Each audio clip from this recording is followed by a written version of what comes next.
Thanks for choosing this free Anfield Index podcast. If you'd prefer to listen to this or any of our other shows without adverts, then now's the time to check out Anfield Index Pro. With AI Pro, you can supercharge your entire listening experience. You'll not only get all of our podcasts without the ads, but you'll have them far faster with our quick publish feature available exclusively for subscribers. AI Pro also puts you in the heart of our sound studio, with an option to listen to many of our shows live and interact with the podcasters in real time as the shows are recording. Upgrading couldn't be easier. AI Pro is available on all popular podcast platforms, and we have our own apps for Apple and Android. Just head on over to AnfieldIndexPro.com and get started today.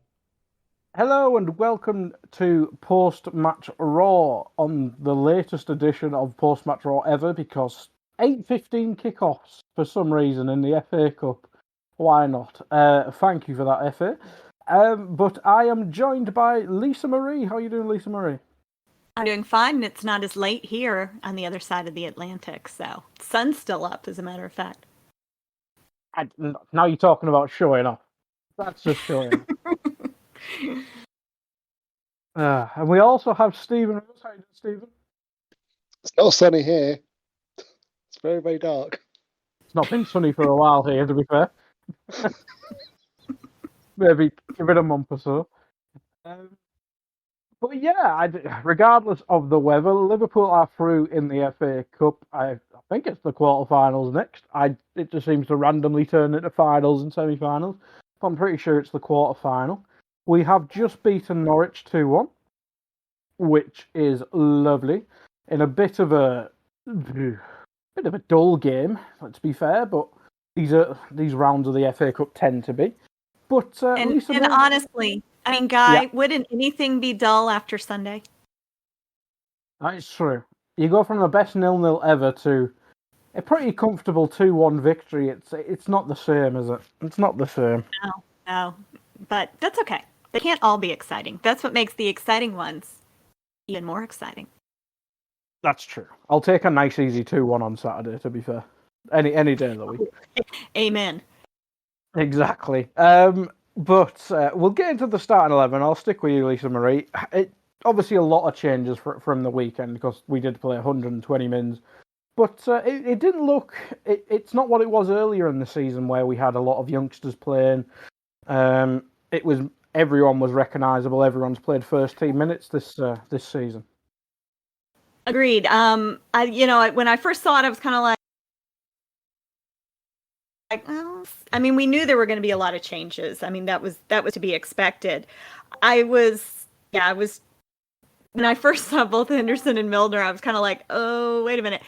But then when I realized Henderson was meant to play the 6, I felt a lot better about the midfield. So, because my initial, just knee-jerk reaction was, But yeah, then realizing Hendo would be the 6, I felt better for that. So yeah, it wasn't maybe exactly the 11 I was expecting, but I expected there to be a lot of changes. So it didn't. Yeah, it wasn't really a shock, was it? Stephen, coming to you on the team. I mean, not a lot of surprises. I think most people would have maybe picked that, maybe a couple other changes, maybe Milner given a rest or something like that. But I think Tsimikas you would have expected to start. We knew about Alisson before the game. Front three almost picked it itself. Maybe some people asking for Cade.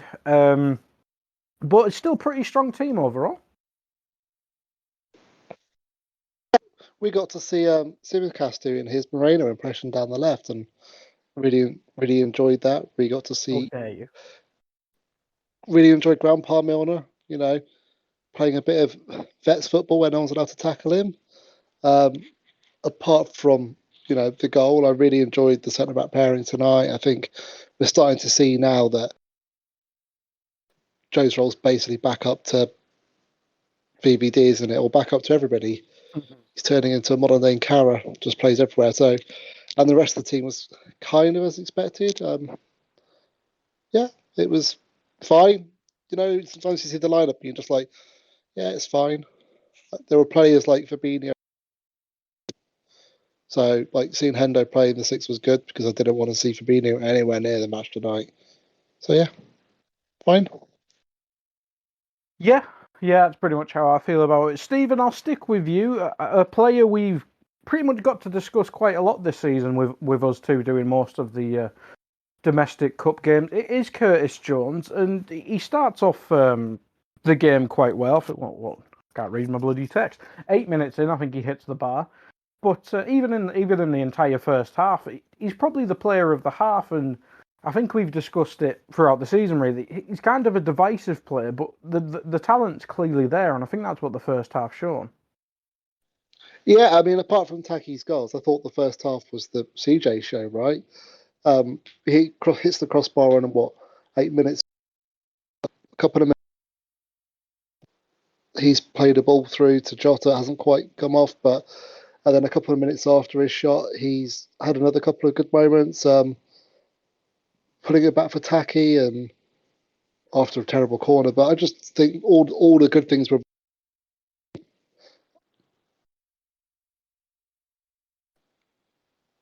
And hopefully we'll see more games like that. Well, hopefully his injury's not too bad, because it was a thigh injury, apparently. I'm not sure who started that, because I was mainly not listening to the commentators, because they were very boring. But we'll talk about that more for people who had the UK coverage. But Lisa Marie, I mean, Curtis Jones, he's I'll go with weird player, but it seems to be that, I always say this, there seems to be camps where you either really love him or you really hate him, and there's people in the middle with every player. But with Jones, it seems to go game to game how he performs, which you kind of expect for a 20-something-year-old midfielder. Yeah, and I think it seems like people are trying to almost pigeonhole him to a certain type or to a certain role or to a certain place. And as you just said, he's 20, he may have turned 21. But he's still very young. He's still developing. I don't think we can decide that this is the type of player he's going to be. This is how he's going to play. This is where he's going to play at this point in his development. I think there's still a lot to develop from him, and I mean, he doesn't play every game wonderfully well, but again, that plays into, he is still a developing player. But I just love that he's afraid to try. He's not afraid to try things. And he just looks so comfortable with the ball at his feet. I will confess that I missed a little bit of the first half. I mean, I had the game on, but I had a work phone call come in that I had to take. So, but yeah, so I didn't really see per se how or when he got injured to realize that, when I like watching Curtis play, and there did seem to be a period, I guess earlier this season, where, and maybe it was after he came back from the eye injury, where he just looked a little off. But again, he had gone a pretty long period of time without playing. So I think people kind of forget stuff like that. That if players been out for a couple of months, they're not going to walk back onto the field and be right back where they were to begin with. Yeah, that's a good point about the eye injury, because it seemed to, I can't remember. I think it happened in training, didn't it? And then he was just missing for weeks on. Yeah, he was just missing for weeks on end. So it must have been quite severe. So yeah, it's good that it's good that he's not blind for a start.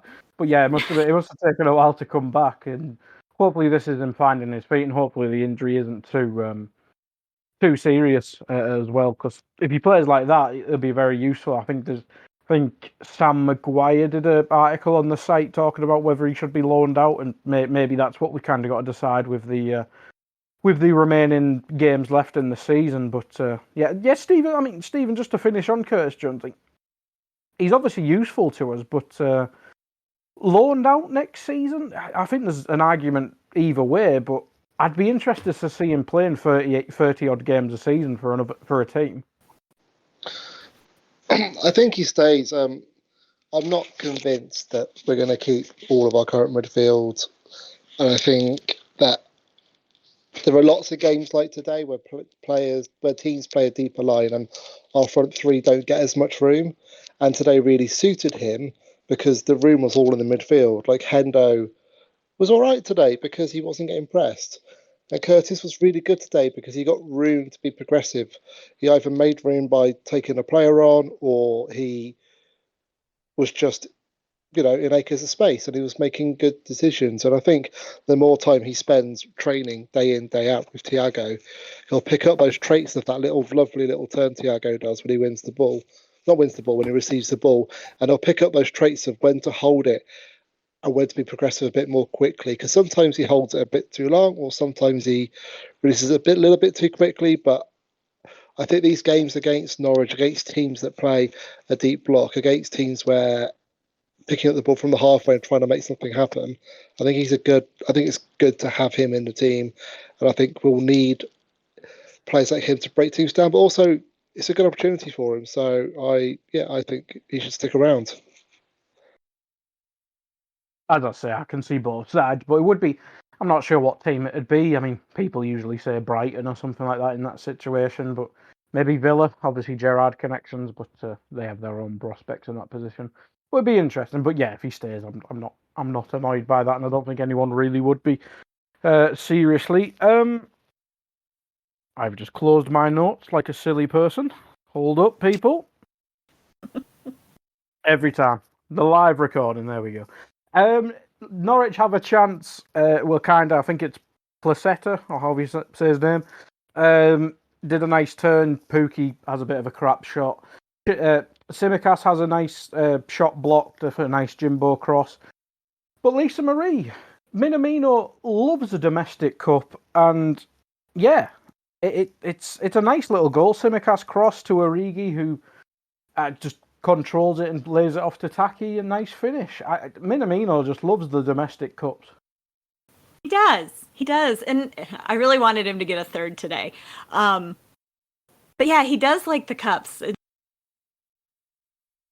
And I don't really know what is different about these games, other than I think maybe he just gets a chance to start and kind of play himself into the game, as opposed to where he does often in the Premier League games where he comes on, later on, and maybe he just, doesn't find the rhythm or the tempo that he needs. But maybe that is it. Maybe that he just, he starts at the beginning and plays his way into the game. But he does love a cup game. I mean, did I see someone had put that was his 8th goal? And I think they've all. Oh no, he did score against Arsenal in the league. So, but I would say they've primarily been cup game goals. Yeah, absolutely. Yeah, mostly, yeah.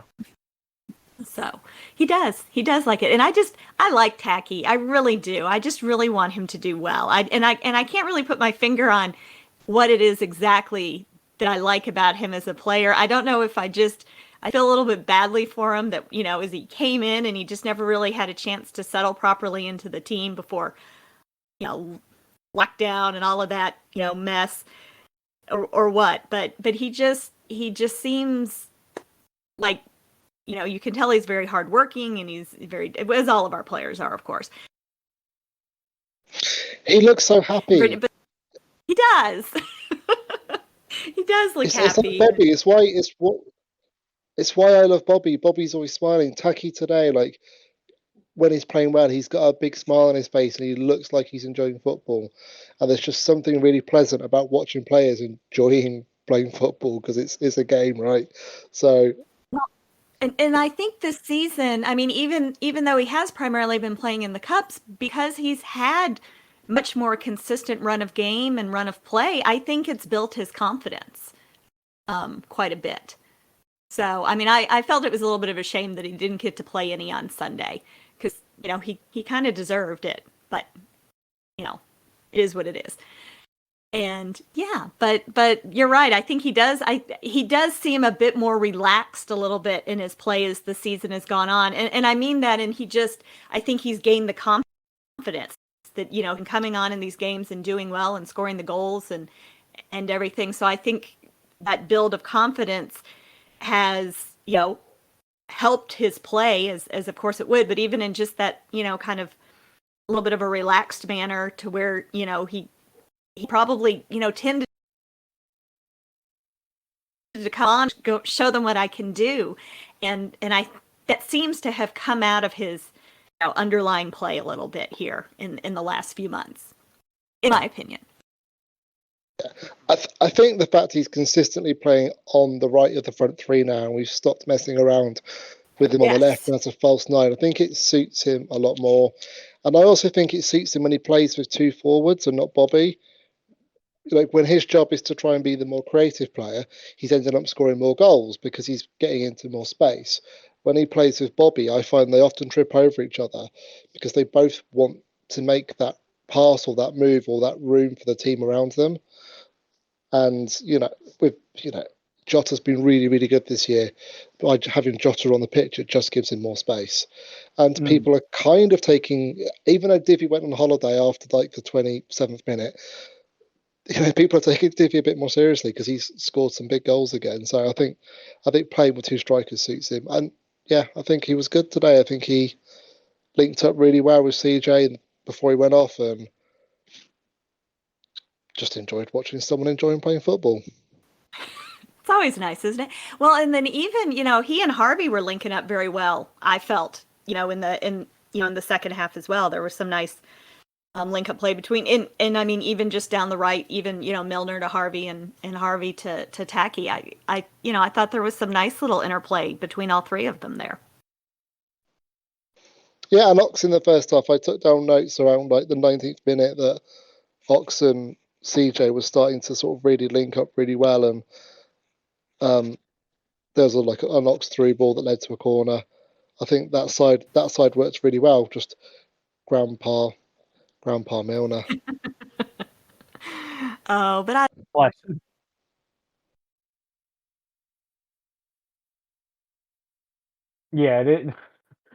fingers with Milner. You can't expect him to do Trent stuff at right back, but yeah, I do. You can't. I mean, and that was, I said that, I don't remember when Joe played at right back, whatever game that was, it was like, you can't expect, or even when Nico would come in and play right back, he's not Trent. It's not fair to judge anyone who plays that position to the same standards as Trent, because no one plays that position the same way or as well as Trent does. And it's just unfair in my opinion. So, and I mean, kind of back to what we were talking about, run of games with Taki. I mean, I think that's what Curtis needs as well. And I've been saying, that's what Nico needed. And I mean, he seems from, what I've been seeing has done very well once he's headed over to Fulham because he's playing consistently. And look, Milner was solid today. Milner didn't do a lot wrong. There were a couple of times where he was too far up the pitch, but that happens to Trent, right? It was just funny watching him attack because there are times where it's like you've just run a bit too far, and now you're rolling. You're wanting a foul, but the reality is you just run out of steam when they tackled you. You could see the fatigue in him at the end of a little bit, at the end of the game. But I mean, gosh, when was the last time you played 90 minutes? So. But also, Norwich gave him too much respect. Like they didn't until he got near to the box. They didn't really tackle him. Like Milner played a couple of really good long balls in the match because he had no one within about 10 meters. Yes. They were like, I joked on text, didn't I? It was like watching Betis rugby where you're not actually allowed to tackle the over 60s. He was just given time and space and left to do his thing. Although there was one, and I can't even tell you where it was in the game. I have made a note in my notes where I'm like, Milner's crosses just don't have Trent's accuracy, do they? To be fair, only like De Bruyne's does in the Premier League. So. Well, again, back to my earlier point, we can't be judging anybody who plays right back on the same standards that we judged Trent. But it was just a little chuckle to myself. He played a really nice long ball to Jota, and Jota's on the left-hand side of the box, and Jota decides to dribble into all of the defenders, but he should have played it off to CJ. Jones is in a really good position. That was made from Milner doing a bit of a Hendo long ball from that side of the pitch. He did some good things today. I'm just being mean because it's Milner. He needs to. You are mean. That's why. Yes. Jota had a weird game. He doesn't look fit to me, which kind of makes sense because it seems like he was rushed back for the final. Maybe we're just trying to give him some minutes. But yeah, I made a note about that it was like almost even being out for that injury threw his rhythm off or something. So I don't know if it's that or if maybe he's just not 100% back from. What was that? What was his injury? Was it an ankle? I'm not even sure. He just seemed to disappear one day. If anyone knows in the chat, let us know. I thought it was an ankle injury, wasn't it? Because he had a boot on for a Ankle couple seems. of days. Ankle ligaments. Yeah. I That's thought- right. That's right. I mean, he had a funny game. He gave away a silly foul, didn't he, on the 33rd minute, I wrote down. There are a few 1-2s he tried, but things just weren't coming off for him. But to your point, he probably needs some minutes to get some rhythm, and he's one of those players who just needs a goal, doesn't he? And then he suddenly he feels better. So I think it was good that he got a good almost 80 minutes, just over 80 minutes. He obviously needs to get something in his legs, and he was trying. Honestly, I forgot if he was playing at one point. He literally disappeared after his assist for the rest of the first half. So at least he was trying. He was getting to the right places. So hopefully, that means for the league, he's got some minutes in his legs and he can have a good training session and be ready to go and terrorise someone. Yeah. How good was Simicast? I know I like the Albi comparison joke, but Costas was really good today. I've got literally Costas Cross written down so many times in the first half, and he played a really really nice 1-2 towards the end of the first half where he gets blocked when he tries to shoot. It's funny with Simicast because I think I was in WhatsApp to a few mates there, and I was saying we've spent about 20 or I think below 20 odd mil on our left backs, and we've probably got two of the best 4 or 5. I mean, Robbo and Cancelo's the top two, however you want to order them. Probably depends on form. Then, I don't think there's loads more options, to be fair. I mean, Chilwell was good, but he's been injured all season. Shaw has been dreadful this season, but he was really good last season. Spurs don't have good players. Tierney's quite good. But I genuinely think there's an argument Simicast is a top 5 left back in the league, and he's our backup. It's good stuff to have, seeing as we didn't have a good left back from Aurelio until Moreno playing, obviously. Like, defensively, he's good. Like I didn't write down the minutes, my own fault, but there was a point towards the first half where he just runs down, I think, the right side of the attacker and just runs the ball out of play. Literally just barges him off the ball, and you don't expect to see left backs doing that to forwards. Then defensively, he's pretty solid. Going forward, he's really good. I think his crossing's massively underrated, and he could take a decent corner. Isn't it nice that we've got 3 good corner takers in the team, considering it felt like we went about a decade without being able to score from a corner? His corners are good, although they're kind of becoming a bit more. They're becoming a bit more Liverpool as the season's gone on. I think he got like 3 or 4 assists in like the first few games, and then he keeps hitting the first man like the rest of our players do. So yeah, maybe we're teaching them wrong. But when Bobby plays, it feels like the ball's going straight to Bobby's head when he takes corners. So I'm biased, but I thought Costas was really, really good today. I think. Yeah, he was excellent. And he just did nothing spectacular, but he was involved in the goals. He was involved in 1-2s around the box. He was regularly putting in crosses. He pulled it back for TAKI on around the 38th minute where he smashes it over. It's not smashes it over, he smashes it in the top corner. You know, he had just a really good game. Yeah. I mean, there's certain things he's better at than Robbo. I mean, I'm not saying I think he's quite close to Robbo, but I'd always pick Robertson ahead of him. But there is certain things I think Simicast is quite clearly better. I think maybe dribbling at the ball, directly attacking a player, I think he's better at that, and probably his crossing. I think Robbo's better at linking up and stuff like that. But a direct cross, I think Simicast may even be better at that. But it's really good, as I say, having the two left backs. But we'll get into the second goal, and Lisa Marie, I'll come to you. At Minamino and the Cups, this is a smashing finish.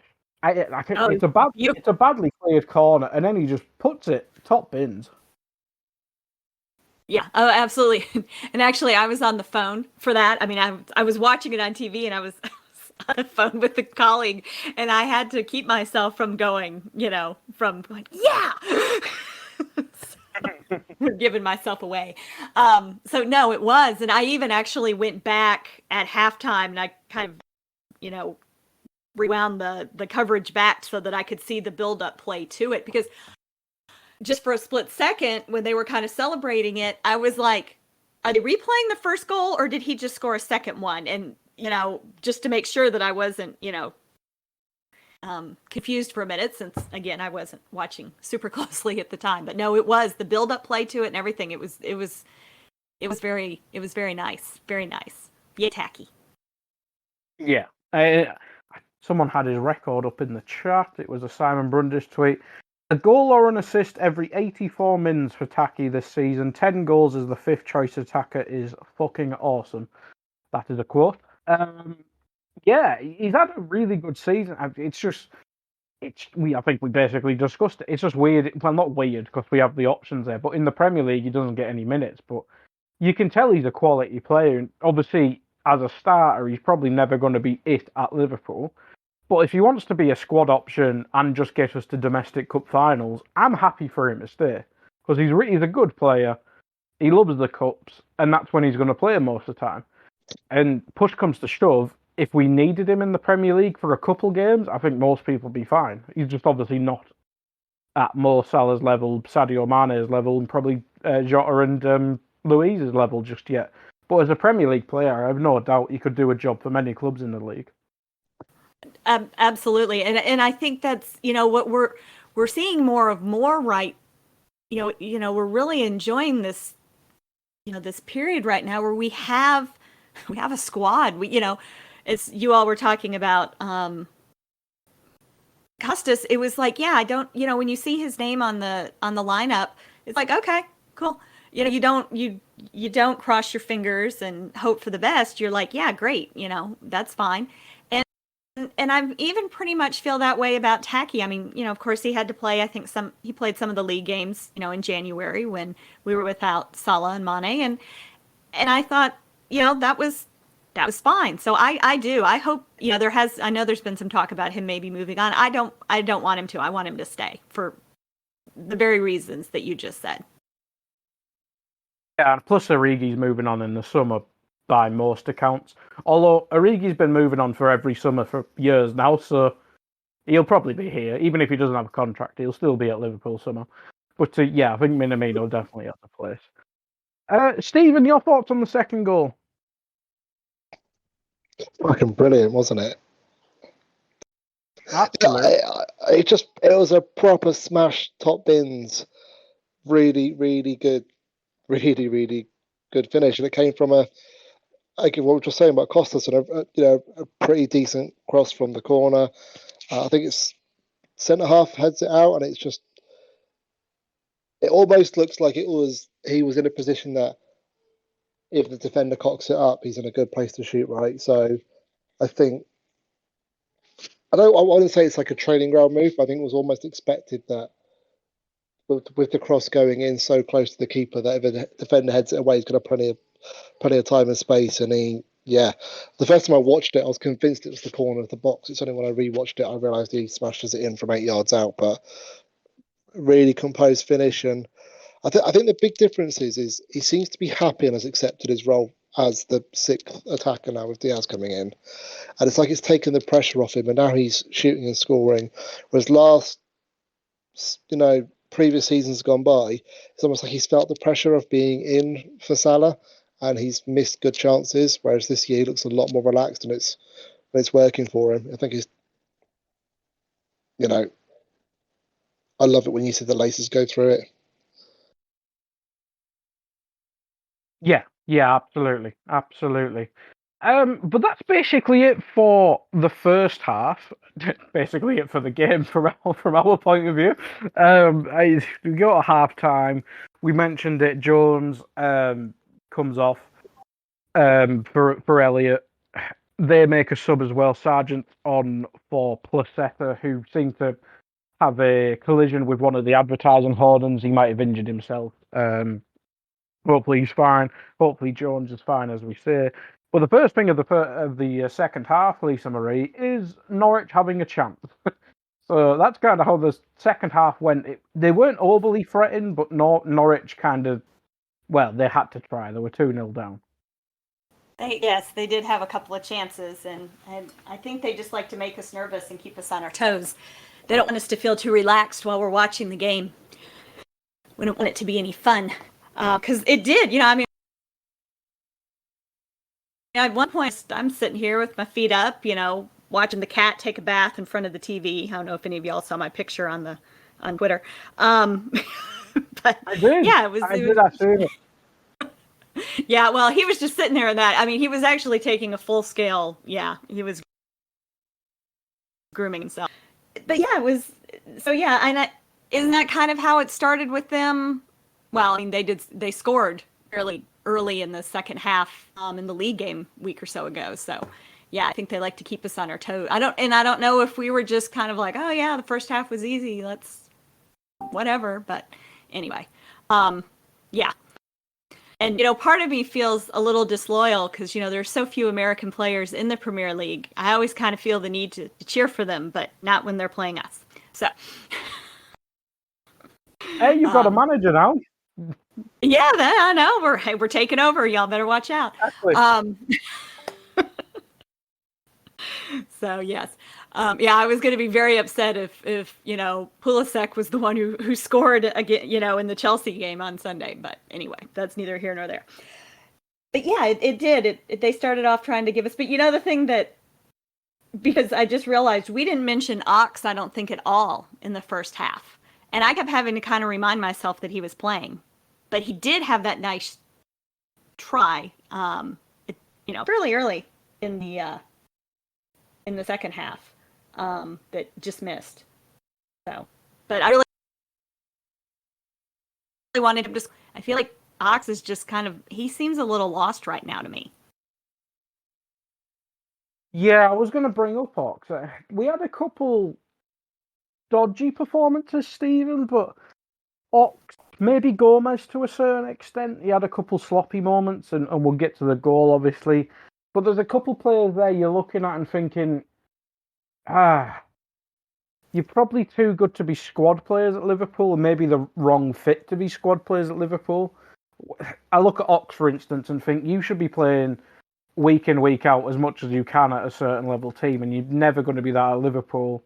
And probably Gomez is going into that category as well for me, because, well, he's too good to be fourth choice at any club, to be fair. But I'm not saying I want to get rid of them, but I think for the betterment of their career, maybe in the summer. Yeah, I think in the first half, Ox was better. I think he was more suited playing on the right. I think he looked he looked a bit lost once Elliot came on, but then Elliot's like, he's the 18-year-old superstar that we all think is the second coming of Kingston Messi. So it's everyone's focusing on him, right? No one's really focusing on what Ox is doing. But that was my point about keeping hold of Jones. Is I do wonder if Ox might move on. Yeah. But also he's had a child in the last few months, and anyone with kids knows that can break you for weeks and months on end. And maybe some of his form is because he's silly things like complete change to his lifestyle and sleep deprivation and all those things. Or maybe he's just not going to get back to the player that we wanted him to be. So I don't know. I don't think we'll see him much longer. He might see out his contract, or he might end up at a West Ham or a Villa, a team that's pushing for European places that could make the most of him. But unfortunately, I really like him as a player, and I love the videos where you see him with the squad. Right, he seems to have a really positive impact on the dressing room. But I can't see him being here for more than another season. Yeah, because he must be what, 28 or something? I'll look it up in a sec. But he must be in the midst of his prime years. Oxlade-Chamberlain, I don't know why I said it like that. This is good radio. He's 28, and he goes 29 in the summer.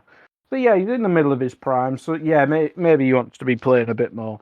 But yeah, Lisa Marie, it's a strange one with a few of our players, because I think we always ask this when we get to the cup games, when you're looking at players who've played a big part at different spells in the team, but then you look at them playing bit parts, such as Gomez and such as Ox and obviously Origi and stuff like that, and you think, how long can you be happy doing this? Obviously, we have success, which helps, but maybe they do move to a West Ham or a Bournemouth when they get promoted and give us all the money again. Yeah, I mean, you do have to wonder. I mean, the only thing I can think of is, and not just because we're per se winning things, but I think also just the culture in and of itself at the club is probably outweighs the lack of playing time for some of these guys. You're in a place where, you're surrounded by good people. You've got, I mean, we all know work environments are a lot better when you enjoy the people you're working with on a day-to-day basis. And I mean, especially, the type of life these guys live, they spend more time with their teammates than they do with their family. So, I have to wonder if that's a little bit of it is, well, maybe, yeah, I'm not playing all the time, but, I like where I'm at, and I like, who I'm around all the time. But yeah, Ox especially, I mean, I think I would not be surprised if he ends up moving on in the summer. And you have to think West Ham or Villa would probably be a pretty good place to be, just with what's going on at both of those clubs, and, kind of the, I guess, sort of resurgence that they're both kind of going through, that those would probably be, from what I can tell, good places to go. But yeah, he'll be one. He and Divock, I think, will both be two that'll be interesting to see what happens this summer. Yeah. If he wants to stay at the club long term, though, because he really likes being a Liverpool player, he likes all his mates, he's settled, and he is seen as being, Milner's replacement for the influence of the dressing room, I'd be all up for that. But what I would love to see him doing is becoming the backup to Trent. Because I know he's not a right back, but he's got so many of those positive mindset, like getting the ball forward. He can cross, he can, again, he's not as good as Trent, but he can play a long ball, he can play a through ball, he can play a quick pass and go. There's lots of good things that he does that I think would be a really good foil for when we want to rest Trent or mix things up. But didn't he leave Arsenal because he wanted to play centre midfield? So that probably won't happen. But I do think that might extend his career with us if he took that as a route and he knew he was going to get 10, 15 starts around Trent and then a handful more games in midfield. And as I said, replace that sort of Swiss Army knife role that Milner's doing. Because I know there are some rumours about Milner staying, but if he does stay, he's going to get less and less games because he's coming to the end of his career, right? He's had over 800 matches. There's a point where he's not going to be able to play more than 5 Premier League games in a season. So we'll need somebody else versatile. Yeah. Whatever you think about Milner, we don't want him playing in midfield for a start, but yeah, that's well, I don't anyway. Might be different for other people, but yeah, I think Milner would be probably best for him if he moves on. But he's always welcome back as a coach. Absolutely. But I do like that Ox shout. I think I can't remember who. It might have been Stephen Smith. I think there was an article from him about Ox. It might have been Sam Maguire again. Actually, it's one of them. It's always one of them. It was one of them, yeah. As Stephen was talking, I'm like, somebody just said that here in the last couple of days. Yeah.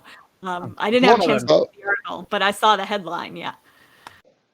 I've been banging on about this on Twitter with good old Dave Hendrick for about 2 years, just because the way he plays, and I think maybe at the age of his career, as he said, if he wants to play regular first team football, that might be a good avenue for him. Otherwise, we can all be happy for him playing for Villa next year. I like how we just link everyone to Villa now because of Steven Gerrard. To be fair, it's probably one of the better teams you want to go to as well. Before we do loads of subs and Norwich bring on some players I've never heard of, we should have had a penalty, and I don't know why it wasn't given a penalty, Stephen. Because we don't have very good officials. Which is VAR.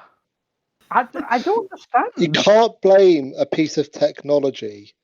Like, it's I'm not not the blaming camera's fault. The blaming- person using it I'm doesn't know blaming how the to look at a knobhead picture. behind the camera. Yes.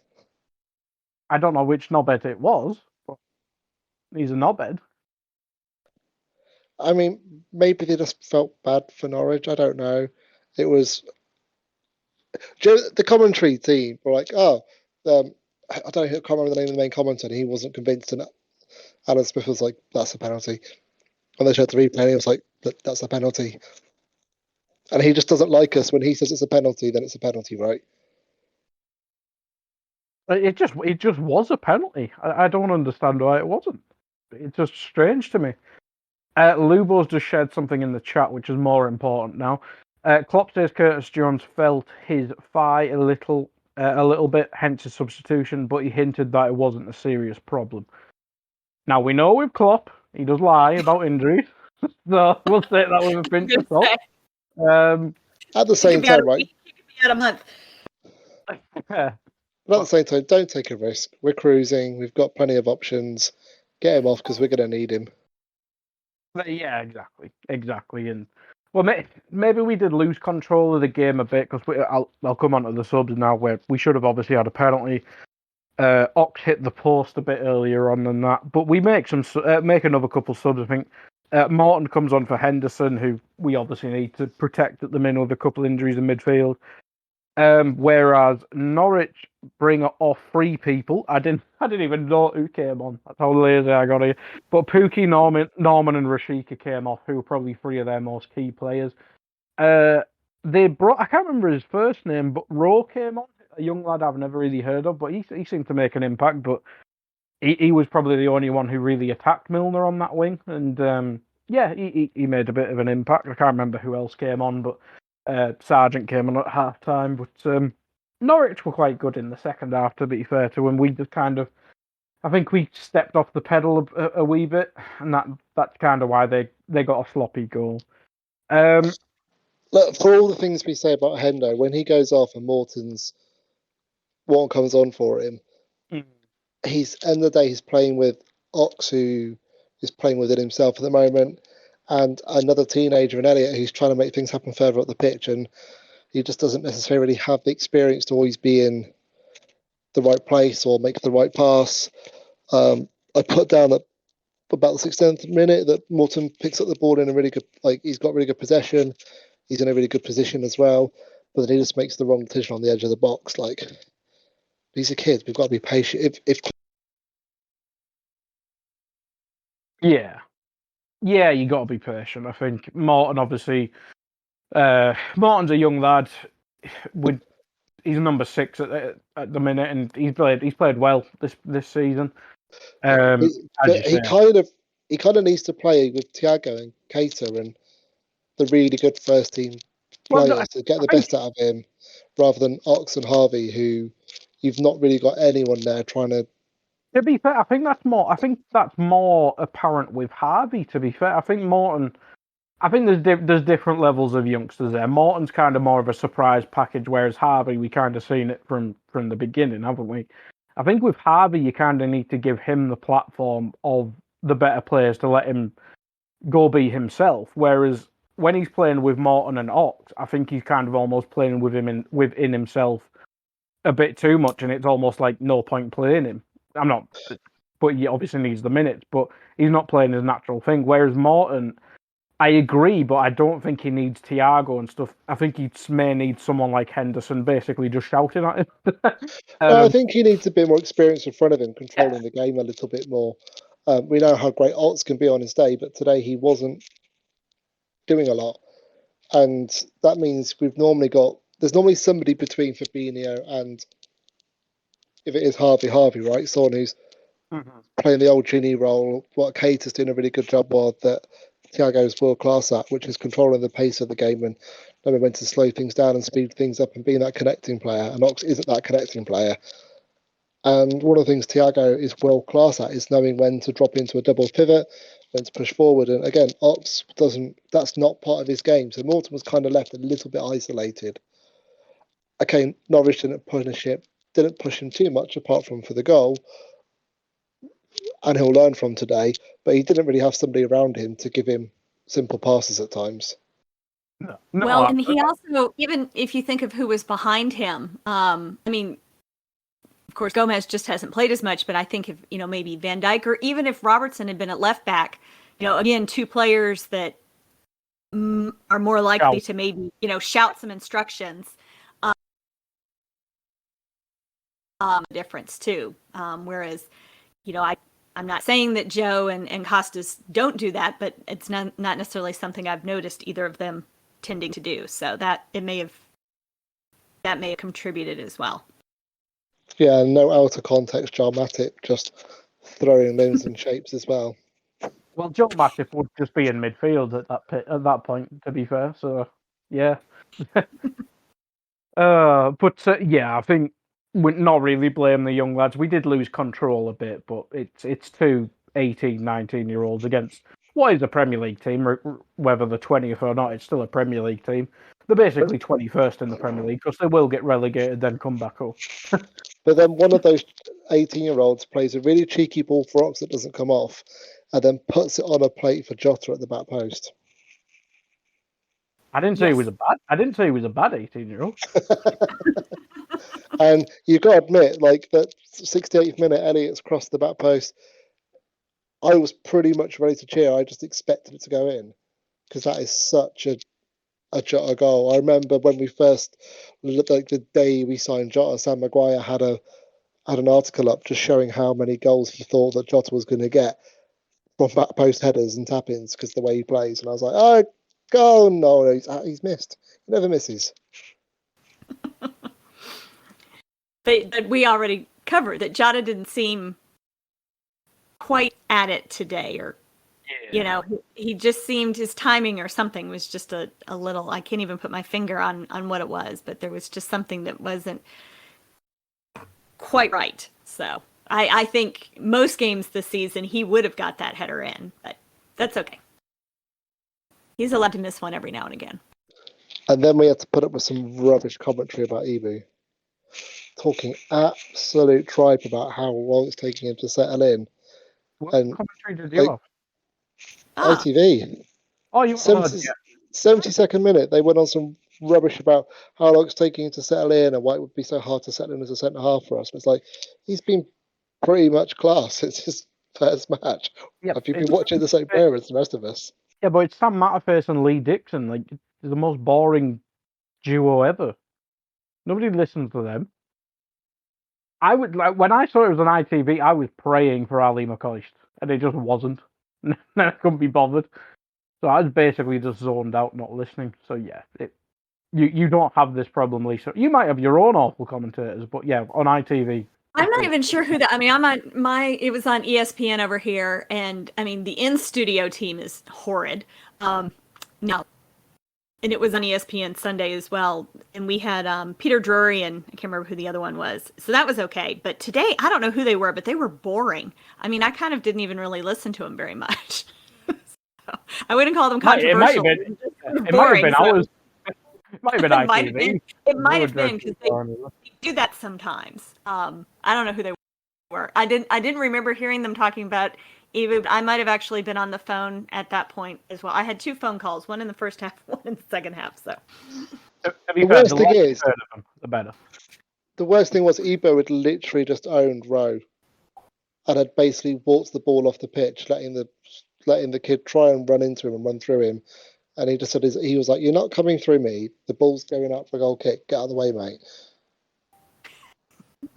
And they were talking absolute rubbish about him. Can't wait to hit that. The only thing Kanate did wrong was the goal, which wasn't his. He wasn't the biggest error. He just kind of went out a bit. I don't agree with you. I think he's the biggest error. I think the fact he's about 5 meters in front of Joe means that Joe's in a lose-lose. Because if he steps forward, then he's going to leave loads of more space, and if he steps back, he's letting the guy shoot.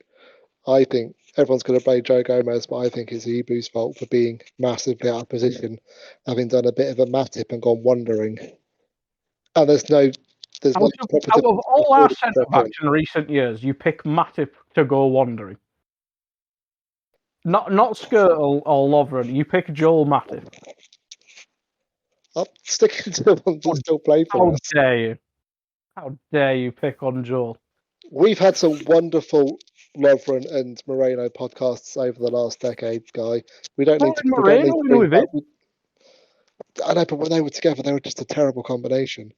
Anyway, Joe Gomez is going to get blamed, but I think the problem is Ibu's so out of position. Joe hasn't got too many choices. I know Dixon says he should close them down, but if he closes them down, he's leaving himself open for Rupp to play in one of the other, because there's quite a few Norwich players charging forward. And I kind of thought Ali would save it from there. So he couldn't see, to be fair. Joe Gomez is a wide human being. Yeah, I'm not saying Joe was perfect. I'm just saying no. I think he's the scapegoat. I think they both got it wrong, but I think it's a communication thing. They don't play together anywhere near as much. And as you said, neither of them are vocal. We all know how vocal Virgil is, and I think Matip's become reasonably vocal, even if it's after the fact with the arms and legs going. But we missed that, right? From those two, when those two play together, they don't have that at the moment. And I think that's what the cause of that. I think that's what the cause of the problem was. Is he hasn't got Joe shouting at going, "Where the fuck are you going? Come back!" And there isn't Fabinho to go, "Oh look, one of my centre halves has gone for a wander. I better fill in." Because that's the thing. I think Kanate goes into the space you'd probably expect the midfielder to be in, and we just mentioned the midfield was a winger and two toddlers, and one of the toddlers is the winger. Or a fullback with the recovery pace to maybe get in and close down the space a bit more. Not a fullback who's probably needs to sit down and have a cup of tea. You just love bullying Milner and Joel Matip. No, I'm not saying it's Milner's fault. I'm saying because you can't expect Milner to get back. Your centre half shouldn't go wandering, and he did. He went for a walk, and he forgot. He got pulled out of position by Sargent. Sargent, we said at the beginning, was really good, but and I know he's a young centre half, but he kind of should have known better, right? He should have been like, no, I need to keep my line with Joe, and he didn't. Anywho, who cares? We won. That's basically where we'll go with. It was 2-1. It made it exciting for the last 10 mins, 15 mins.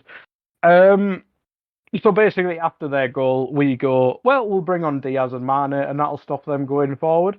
But they did have a chance in the 84th minute. That young lad, Rowe, I mentioned earlier, can't remember his first name. He made Alisson do a good save, which was probably the only thing Alisson had to do, because Alisson in the FA Cup, he's just not the same. He's belittled by the domestic cups, Alisson. He doesn't like it. That's what I'll go with.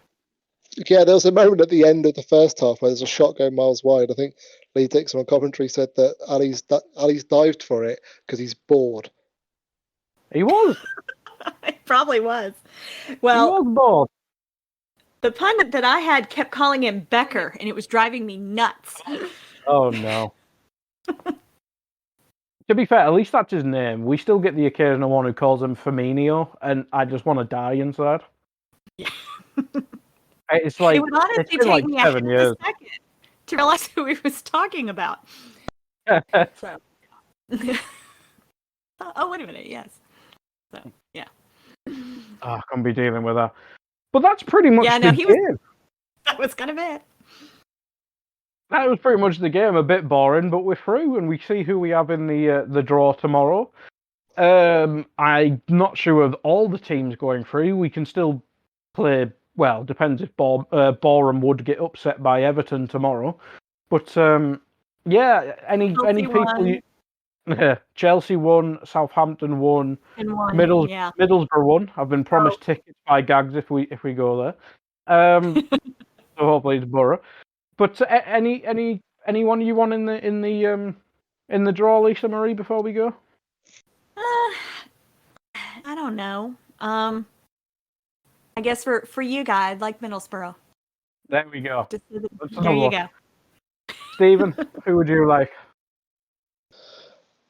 I think we're getting Chelsea because Chelsea's going to be an absolute circus to the end of the season now with them being up for sale.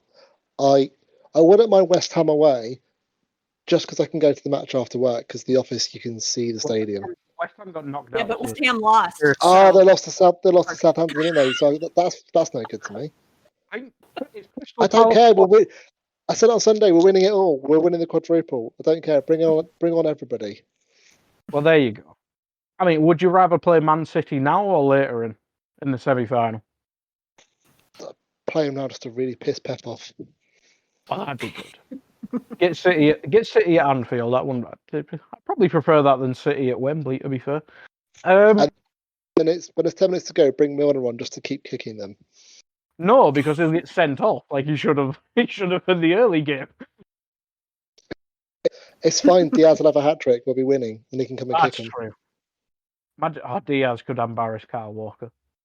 Oh, I want to see that now. But yeah, You'll start to see it in a few weeks. But we will. I think it's April. I think the start of April we play them. I think Isn't it's it? like the 10th, something like that. Yeah. Christ, I'm away on the Saturday. I'll have to rush home for that. Oh dear. Live realizations there. But that is it for the podcast. We 1-2-1. Hopefully, by the time you listen to this, maybe the draw's happened. I think it happens before the Everton game tomorrow. But yeah, we'll see who we get. And we may be on our way to another Wembley trip after the next round. But I'll be there. I'm not sure who my guests will be by now. But we'll see then. But thank you, everyone, for listening. Thank you to my guests. Goodbye. We hope you enjoyed listening to this Anfield Index show. Please be sure to subscribe to our channel so future podcasts find their way to your device automatically. There's nothing quite like fan engagement, and we'd love to know what you think of anything discussed on this show. The best way to get in touch is over on our free Discord community, where both podcasters and listeners debate the hottest LFC topics 24/7. Sign up free now at anfieldindex.com/Discord. You won't regret it. You can also follow us on Twitter at Anfield Index and find us on Facebook by searching for Anfield Index. Oh, and before you go, we'd love it if you could leave us a 5-star review on your favourite podcast app. It only takes a couple of seconds, and it means the world to the people who create these free shows.